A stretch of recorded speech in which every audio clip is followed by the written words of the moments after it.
भावांनो आणि बहिणींनो, खरं तर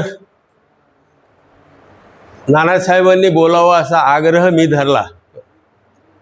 त्याचं कारण असं आहे की मी आणि साठे साहेब बोलणाऱ्यापैकी आम्ही दोघं जणच शिक्षणाच्या बाहेरचे आहोत. हां, शिक्षण क्षेत्रातले लोक हे आहेत आणि या लोकांनीच बोलायला हवं पुस्तकाबद्दल. आमच्यासारख्यांनी काय बोलावं? आज तिकडं नीटची परीक्षा चालू आहे आणि दिल्लीमध्ये कॉकरोच लोकांचं आंदोलन पण चालू आहे. शिक्षणाचा विषय अजेंड्यावर आलेला आहे आणि शिक्षण मंत्र्यांनी राजीनामा द्यावा अशी मागणी प्रातिनिधिक स्वरूपाची आहे ती. त्याच्यामुळं सगळ्या देशाचं लक्ष हे शिक्षणाकडं वळलेलं आहे. अशा काळामध्ये हे पुस्तक विद्यार्थ्यांची वाटचाल हे प्रकाशित होत आहे. हा काळ फार महत्त्वाचा आहे ह्या संदर्भामध्ये की या काळामध्ये एक शिक्षक अस्वस्थ आहे आणि तो आपल्या मनातनं त्याला असं वाटतं की झाला हे जे लिहिलं ना त्यांनी, जे राहिलेलं आहे ते लिहिलेलं आहे. विद्यार्थी हे केंद्रस्थानी माना बाबांनो. तुमची पगार महत्त्वाची नाही, पगारीपेक्षा महत्त्वाचं आहे ते विद्यार्थी. असं त्या शिक्षकाला आतून वाटायला लागलं आणि मग त्याच्या लक्षात आलं की साला शिक्षकांना काहीतरी सांगितलं पाहिजे, काहीतरी पालकांना सांगायला पाहिजे, काहीतरी संस्थाचालकांना सांगितलं पाहिजे आणि काही लोकप्रतिनिधींनाही सांगायला पाहिजे, सरकारलाही सांगायला पाहिजे की अरे हे होत नाही. ज्या गोष्टी घडत नाहीत त्या गोष्टी ह्या विद्यार्थ्यांची वाटचाल ह्या पुस्तकामध्ये आलेल्या आहेत. आणि म्हणून ते अंडरलाईन ह्या पुस्तकाचं महत्त्व जे आहे, शिक्षण क्षेत्रामधलं जे अंडरलाईन करण्यासारख्या गोष्टी आहेत त्याचा मजकूर ह्या पुस्तकामध्ये आहे. मला ह्या गोष्टीची कायम आनंद होत राहिला की अंबाजोगाईचं कोणीतरी यावं, त्यांनी पुस्तक लिहावं आणि ते पुस्तक लिहिण्यामध्ये आपल्याला थोडासा हातभार लावता आला तर आनंद वाटावा. तुम्हाला सांगतो की मी हातभार लावतो म्हणजे मी काय लावतो माहिती आहे का? मी रागवत असतो फक्त. हे केलं नाही, ते केलं नाही, असं तसं आज एवढंच करत असतो. हातभार लावणं म्हणजे माझं एवढंच असतं, हे करा ते करा. खरं काम जे केलेलं आहे ते चक्रवार सरांनी केलं. सुरुवातीला बोबडे सरांनी जे कच्चं लिहिलेलं होतं त्याला टंकबद्ध टाईप करून ते दिलं. मोठं काम अवघड असते बरं का. लेखक लोक असं काही लिहितात की ते अशा चक्रवारसारख्या लोकांनाच कळू झाले. हां, आम्ही छापलेलं वाचू शकतो पण ते हस्तलिखित वाचून त्याला टाईप करणं हे कष्टाचं काम असतं. ते सगळं काम सरांनी केलं. आणि दुसरं रणजितनं केलं. प्रकाशन व्यवसायामधली सगळ्यात मोठी त्रुटी अशी आहे की भाषा नीट करणं, त्याचे म्हणजे वाचण्यासारखं करणं. शुद्ध लेखन नाही म्हणत मी त्याला, अचूक लेखन म्हणतो. हे अचूक लेखन करण्याचं काम हे रणजितनं केलं. कमीत कमी एक माणूस ह्या गावामध्ये असा आहे की ते सगळं पुस्तक वाचावं लागतं, एक एक शब्द वाचावं लागतं, त्याच्या चुकीकडं लक्ष. काय होतं माहिती आहे का, वाचनाच्या प्रवाहामध्ये आपल्याला लक्षात येत नाही कुठं काय चुकलंय ते, पण ते अचूकपणे पाहिलं त्यांनी आणि त्यांनी मोठं त्या कामामध्ये योगदान केलेलं आहे. मी या काळामध्ये बोबडे सरांची धावपळ बघितली. त्यामुळं आजचा दिवस जो आहे ना, खरं तर हा बाळणपणाचा दिवस आहे. हां, बाईच्या बाळणपणाला एकच गाई लागते, इथं एवढ्या गाया लागतात. हां, आणि हे पुस्तक प्रकाशित झालं, त्याचा चेहरा बघितला, त्याचा जो आनंद लेखकाला होतो, विशेषतः पहिल्या पुस्तकाच्या वेळेला, तो आनंद हा अगदी वेगळा असतो. तो आनंद आज त्यांना मिळतो आहे आणि ते देण्याचं काम तुम्ही सगळ्यांनी त्यांना केलेलं आहे. त्यामुळं तुमच्यासाठी टाळ्या. मला अंबाजोगाईमधले एक सर जे उल्लेख करत होते, मी काही पुस्तकं प्रकाशित केली आणि मी मोठा भाग्यवान आहे, या कार्यक्रमाच्या अध्यक्ष महोदयांचं पुस्तक सुद्धा सोनकवच नावाचं आत्मचरित्र अंबाजोगाईमध्ये ह्यांचा सुधाताई जोगदंड ह्यांचंही आत्मचरित्र आलं आहे, नागरगोजे सरांचं आत्मचरित्र आलेलं आहे. आत्मचरित्र लिहिणं एका अर्थानं सोपं आहे, पण दुसऱ्या अर्थानं फार कठीण काम आहे बरं का. खरं खरं कुणी लिहित नाही. आत्मचरित्र मला जर कोणी विचारलं की बाबा तुम्ही काय सुचवाल, कोणत्या क्रमाने मुलांनी पुस्तकं वाचावीत, तर मी त्यांना पहिल्यांदा सांगेन की तुम्ही आत्मचरित्र वाचा, कुणाचंही वाचा. आत्मचरित्र वाचलं की माणसाची वाटचाल कशी होत जाते ते कळतं आणि त्याच्यामधनं तो शिकत जातो. ही गोष्ट महत्त्वाची असल्यामुळं मी या निमित्तानं बोबडे सरांच्या पुस्तकाच्या प्रकाशनाच्या निमित्तानं आपल्या सगळ्यांना विनंती करेल की ज्यांना ज्यांना शक्य आहे आणि ज्यांना आपल्याला शक्य नाही असं वाटतं ना, त्याचंच आत्मचरित्र सगळ्यात चांगलं असतं बरं का. आपण काय लिहावं बाबा असं जे असतं ना, त्याच्याकडं लय असतंय. तर अशा लोकांनी विचार करावा की आपल्या हातानं सुद्धा एखादं पुस्तक प्रकाशित व्हावं, प्रकाशन समारंभाला आम्हाला अध्यक्ष म्हणून बोलवावं, आम्ही जरूर येऊ. चांगलं अंबाजोगाईमधनं 5-50 आत्मचरित्र निघायला पाहिजेत. त्याच्याशिवाय म्हणजे जसं आत्ता सर सांगत होते, गाठाळ सर, की या गावामध्ये किती चांगले लोक होऊन गेलेले आहेत. बाबासाहेब परांजपे, स्वामीजी, किती किती लोकांची नावं घ्यावीत आपण, डॉक्टर लोहिया, सबनीस, अमुक तमुक, सगळेच खूप चांगले लोक होऊन गेलेले आहेत. पण ह्या लोकांनी आत्मचरित्रच लिहिलं नाही. त्यामुळं एक काळ कसा गेला ह्याचं चित्र नाही आहे आमच्यासमोर स्पष्टपणे. ते चित्र नव्या पिढीच्या हातात दिलं तर फार महत्त्वाचं होईल. मी तुम्हाला सांगतो की आपल्या गावामध्ये पुतळा नाही आहे, त्यामुळं तणावाचं एक कारण नाही आहे. पण गाव गढूळ झालेलं आहे बरं का. ह्या भ्रमात राहू नका की सगळं अंबाजोगाईची उच्च परंपरा, सांस्कृतिक तसलं काही राहिलेलं नाही आहे. अंबाजोगाईमध्ये सुद्धा गढूळपणा आलेला आहे. आणि येत्या काळामध्ये मी आवर्जून सांगतो, एक पत्रकार म्हणून मला जे दिसतं, दिल्ली तर इथून 1800 किलोमीटर अंतरावर आहे, परंतु आमदारांना, खासदारांना पळवण्याची जी घाई आणि तत्परता झालेली आहे ना, म्हणजे तिकडं तृणमूलचे फोडले, इकडं आता शिवसेनेचे फोडले, हे जे चाललेलं आहे ना, एका मोठ्या संकटाकडे जाणारी वाटचाल आहे बरं का. आणि हे संकट येत्या 1-2 वर्षामध्ये येणार आहे. 29ची तयारी नव्हे. आजच मी कुठेतरी बातमी वाचली, 29ची तयारी नाही हो. 29च्या अगोदर जे करायचं आहे त्यांना ते करायचं आहे. कारण हिंदू राष्ट्राचा जनक म्हणून मोदीला मिरवायचं आहे इतिहासामध्ये. त्याच्यासाठी जे काही घाईघाईने करता येऊ शकतं ते त्यांना 29च्या आत करायचं आहे. आणि ह्याच्यासाठी ते खासदार आमदार फोडतायत. मला सगळ्या देशामध्ये काय आपण आवरू शकत नाही, आपले हात तिथपर्यंत जात नाहीत. पण माझं गाव सांभाळण्याची जबाबदारी आपल्या सर्वांची आहे. या गावामधली ही गढूळता शांत व्हावी, इथं स्नेहाचं जे सौहार्दाचं वातावरण आहे ते व्हावं, कायम राहावं, ते अजून विकसित व्हावं, दुसऱ्यांना त्याचा आदर्श मिळावा, असं आपलं गाव हे एकजिनसी बनवावं. आणि हे बनवण्याचं काम जे आहे प्रामुख्यानं हे लेखक, अशी पुस्तकं ही करत असतात. आणि म्हणून मी तुम्हाला आवर्जून आवाहन केलं की बोबडे सरांचा आदर्श घेऊन आपण सुद्धा काहीतरी लिहायला हवं, ते प्रकाशित करायला हवं. हे पुस्तकं, अशी पुस्तकं लोकांकडे गेल्यानंतर, मुलांकडे गेल्यानंतर नवी पिढी जी तयार होणार आहे ती अधिक समजदार होईल. हे पुस्तक बोबडे सरांबद्दल सरांनी सांगितलं, कमलाकररावांनी सांगितलं. पण तुम्हाला सांगतो की एक सचोटीचा शिक्षक प्रामाणिकपणे त्याला जे वाटतं ते लिहिलं. हल्ली कॉपी पेस्टचा जमाना आहे, हल्ली AI चा जमाना आहे.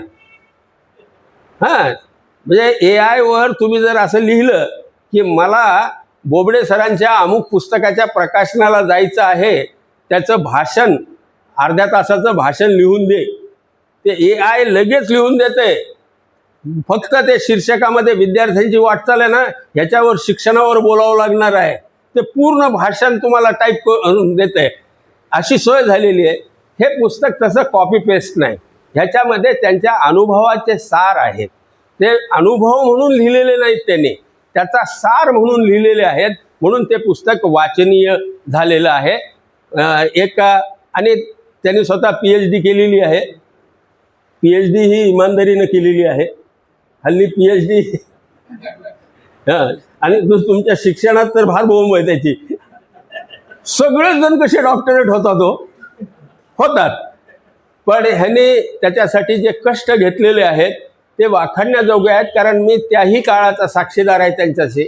तर त्यांनी घेतलेली मेहनत ही कौतुकास्पद आहे. तर असं व्यक्तिमत्व असलेल्या माणसाचं हे पुस्तक आहे. पत्रकारिता असेल, सामाजिक काम असेल, ह्याच्यामध्ये त्यांचा सहभाग आहे. मगाशी बोलताना ह्या दोन्ही वक्त्यांनी सांगितलं की अजून त्यांनी लिहावं. त्या संदर्भामध्ये काही ढोबळ मुद्दे मी आपल्यासमोर देऊ इच्छितो. शिक्षणाचा विचार करत असताना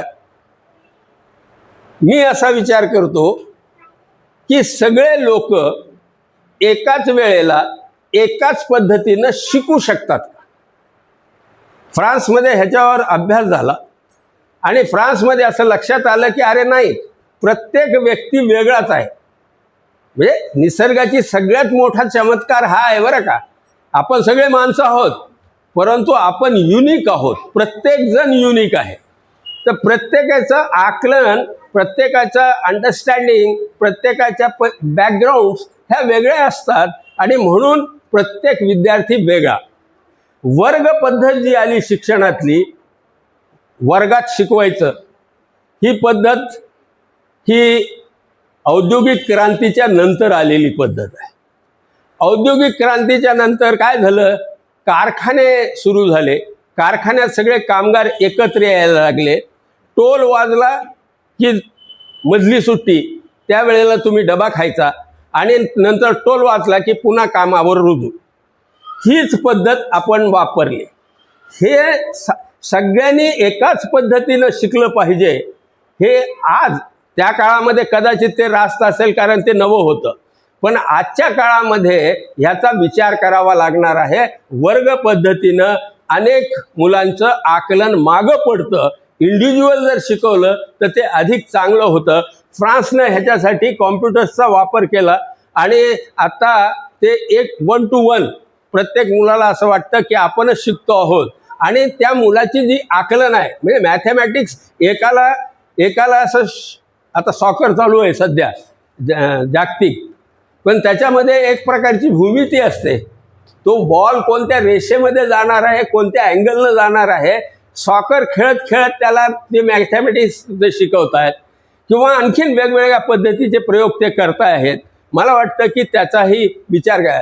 ही जी आहे ना नवी शिक्षण पद्धती वगैरे, वर्गांचे गट वेगळे पाडल्याने कोणतं बदल होत असतो. मूलभूत बदलाची गरज आहे की ज्याच्यामध्ये मुलं उमलू शकतील. माणसाला शिक्षकांना काय द्यायचं असतं माहिती आहे का, फुलाला जसं किरण मिळतं तसं मुलाला शिक्षण मिळालं पाहिजे. फुलाला किरण येऊन असं सांगत नाही की तू असा उमल म्हणून, त्याच्यावर ते पडलं की ते उमलायला लागतं. शिक्षणाचं काम हे ते फूल उमलवण्याचं काम असतं. ते फूल स्वतःच उमलत असतं आणि त्याला फक्त ते अनुकूल वातावरण तयार करून देणं, हे काम इंडिव्हिज्युअल लेवलवर कसं करता येईल हे आजच्या एज्युकेशन सिस्टममधलं मोठं चॅलेंज आहे असं मला वाटतं. ह्याच्या संदर्भात अनेक अभ्यास होत आहेत. पुरुष मेल जे आहेत, मेल चाइल्ड बुद्धीच्या एका विशिष्ट भागातून शिकतात, मुली वेगळ्या भागातून शिकतात. त्याचाही ह्याच्यामध्ये विचार होऊ शकतो इंडिव्हिज्युअली एज्युकेशनचा. वर्ग पद्धती आणि हे एक मोठं आव्हान. दुसरी गोष्ट अशी आहे बरं का, आमचे सरांनी आता मोजून दाखवलं की 12 वर्ष शाळेमध्ये, नंतर 4 वर्ष, वर्षालाच परीक्षा का असावी? वर्षाला परीक्षा हे काय आहे? निवडणुका 5 वर्षाला, तसं वर्षाला परीक्षा. अरे बाबा, एक मुलगा हा जास्त गतीनं पुढे जाऊ इच्छितो, त्याला तुम्ही थांबवताय. का थांबवता? जगामध्ये हे आत्ताच करतायत असं नाही, अनेक देशांमध्ये गेली अनेक वर्षापासून आहे पद्धत की गतिमान मुलांना पुढे जाण्याची संधी असते तिथं. पण आमच्या समाजामध्ये वर्षाला परीक्षा घेतल्यामुळं हुशार मुलालाही तेवढीच वर्ष टाकावी लागतात आणि कमी हुशार असलेल्या मुलालाही तेवढीच वर्ष टाकावी लागतात. हे नाही चालणार. आता मॉड्यूल मेथड, हे तर समजा मी बोलायला लागलो म्हणजे मी कोणतं नवीन त्याच्यातलं सांगतोय. डॉक्टर पानसे म्हणून आहेत पुण्याला, शिक्षण तज्ज्ञ. महाराष्ट्रामध्ये ज्या 2-4 लोकांची नावं घेतात शिक्षण तज्ज्ञ म्हणून, त्याच्यात डॉक्टर पानसे आहेत. त्यांनी हे एक्सपेरिमेंट केलेले आहे. त्यांनी काय केलं, मॉड्यूल्स दिलेले आहेत की बाबा हे तुला टार्गेट आहे, गणित इथपर्यंत आलं पाहिजे किंवा समाजशास्त्र इथपर्यंत आलं पाहिजे, आणि त्याला चेन ऑफ द एक्झामिनेशन मधून परीक्षा घेत राहायचं आणि लक्षात यायचं की त्याने ते मॉडेल सर केला की त्याला दुसऱ्या मॉड्यूलमध्ये जायचं. तो एका वर्षामध्ये 2-3 वर्ग पुढे जाऊ शकतो. वयाचा आणि आकलनाचा संबंध आहे, मला मान्य आहे ते, परंतु वयाचा आणि जर असेल संबंध तर मॉडेल त्या गतीनंच पूर्ण होतील ना त्याचे. त्याला वर्षाची मर्यादा का टाकता?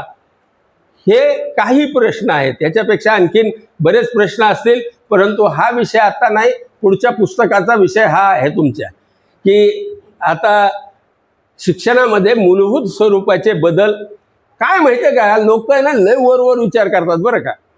मी निवडणुकीच्या संदर्भात मला प्रश्न पडतात, तुम्हाला सांगतो, माफ करा, मी काय डोकं असेल माहीत नाही, पण मला प्रश्न पडतात. मला असं वाटतं की निवडणुका 1 दिवसातच का पूर्ण करतात बरं? 8 दिवस दिले तर काय हरकत आहे? मतदानाला 8 दिवस काय हरकत आहे? कुणाला प्रश्न पडला? असा प्रश्न यासाठी पडतो की जात, धर्म, पैसा ह्या गोष्टी 1 दिवसामध्ये भागवता येतात, मॅनेज करता येतात, झुंडी तयार करता येतात. 8 दिवसात केलं की मग तुम्हाला झुंडी तयार करता येत नाही. 8 दिवसाचं मतदान करण्याचं आपण आपल्या अवतीभोवती ह्या व्यवस्थेनं, म्हणजे ज्यांच्या ताब्यात व्यवस्था आहे त्यांनी सगळं त्यांच्या सोयीचं बघितलेलं आहे. बरं, गंमत अशी आहे बरं का, निवडणुकीच्या सुधारणा कोण करणार? राज्यकर्ते, म्हणजे खेळाडू आहेत ते आमच्या ह्या निवडणुकीतले. याने एका खेळाडूच्या टीमला अधिकार देऊन टाकला की तुम्हीच रेफरी. मग ते कशाला बदलतील? ते बदलणार नाहीत. त्याच्यासाठी आपल्यालाच प्रश्न उपस्थित करावे लागतील की बाबा हे असं नको यार. म्हणजे मला प्रश्न असा पडतो, आपल्या इथलाच एक मित्र खासदार होते, ते जेव्हा भाजपमध्ये होते तेव्हा त्यांनी एका कायद्याला विरोध केला आणि नंतर ते राष्ट्रवादी काँग्रेसमध्ये गेले, त्यांनी पाठिंबा दिला. एकाच कायद्याला एक व्यक्ती 2 प्रकारची मतं कशी काय व्यक्त करतो? त्याचं कारण असं आहे की खासदार जो निवडून येतो तो लोकल निवडून येतो. म्हणजे लातूर मतदारसंघामध्ये 2-3 तालुके लिंगायत लोकांचे तेवढे काबीज करून ठेवायचे 100% जातीच्या बळावर, आणि बाकीच्या ठिकाणी बरोबरीनं सगळं सुटलं तरी ते निवडून येतात. अनेक वर्ष निवडून आले. ह्यांना मतदारसंघातलं कळतं, देशाचं कळत नाही. आता तिथं मेघालय आणि मणिपूर या भागामधले प्रश्न ह्या इथल्या खासदाराला, आमदाराला काय माहीत असणार? याच्यासाठी काहीतरी मतदारसंघांची पुनर्रचना करावी लागली. मतदारसंघाची पुनर्रचना म्हणजे आपल्या डोक्यामध्ये काय येत आहे, अरे ते रेणापूर कुठं जात आहे, परळीमध्ये कसं काय गेलं तिकडं, किंवा इकडं केजमधले कोणते गावं तिकडं सोडले चौसाळ्याकडे, एवढाच विचार करतो आपण. पण विचार असा करायला पाहिजे की देशाचं नेतृत्व तयार होईल, ज्यांना देशभरातल्या समस्या माहीत होतील, अशी मेथड काय असू शकते, ती कशी निवडणुकीमध्ये बदलता येते. मग काय होतं माहिती का, जे कळतं ते अमित शहाला आणि मोदीला, मग ते सांगतील ती पूर्व दिशा, किंवा इकडं राहुलला किंवा सोनियाला कळतं. देशाचं नेतृत्व निवडणुकीतून तयार झालं नाही, लोकल मतदारसंघापुरतं ते मर्यादित राहिलं. त्याचं मुख्य कारण ही आमची निवडणूक पद्धत आहे. प्रश्न निर्माण झाले पाहिजेत. शिक्षणाच्या बाबतीमध्येही मूलभूत स्वरूपामध्ये ते प्रश्न निर्माण झाले पाहिजेत. आणि आज सुदैवानं देशभर त्या कोणता प्रधान तो त्या प्रधानाच्या शिक्षण मंत्री प्रधानाच्या राजीनाम्याच्या साठी तरुणांमध्ये जी अस्वस्थता निर्माण झाली ते मला अत्यंत आशादायक संकेत वाटतो. या देशामध्ये बोलताच येणार नाही अशी परिस्थिती, म्हणजे घरामध्ये बायांची जशी परिस्थिती ना आपल्या समाजात, काय बोलायचं ते विचार करूनच बोलावं लागेल, नाही तर हे सासरे काय अर्थ काढतील, सासू काय अर्थ काढेल, हे सगळं विचार करूनच बोलावं लागायचं. तसं आमच्या झाल्या सुना प्रजेची, ह्या लोकांनी काहीच बोलायचं नाही सरकारच्या विरोधामध्ये, आणि बोललं तर देशद्रोही. अमर हबीब तर मुसलमानाचा, त्याला तर सहज सोपं आहे, हे पाकिस्तानशी ह्याचे संबंध आहेत, लगेच ठोका याला. बोलायचं धाडस नाही करता येत होतं. या मुलांनी, तुम्हाला सांगतो की उद्या दीपके कुठं गेला, भाजपमध्ये गेला, मला काही फरक पडत नाही. त्याचं कारण असं की त्यानं इतिहासातलं एक मोठं काम करून गेलेलं आहे की सगळ्या देशामधल्या आज तरुणांना सांगितलं तुमच्या शिक्षणाशी खेळ होतो आहे, आणि तो खेळ तुम्ही थांबवायचा असेल तर सरकार उत्तरदायित्व असलं पाहिजे, जबाबदारीचं सरकार असलं पाहिजे, आणि म्हणून ते प्रधानांचा राजीनामा मागायला लागलेले. ह्या मुलांनी एक ऐतिहासिक काम केलेलं आहे. जे संकट मी म्हणतो आहे त्या संकटाला तोंड देणारी एक आशा तयार झाली. या आशेच्या बाजूनं आपण उभं राहायला पाहिजे. या प्रकाशन सोहळा म्हणजे खूप आनंदाचा सोहळा, आणि ह्या आनंद सोहळ्यामध्ये बोबडे सरांनी त्यांच्या मित्रांनी मलाही सहभागी करून घेतलं, त्याबद्दल मी त्यांचे आभार मानतो आणि थांबतो.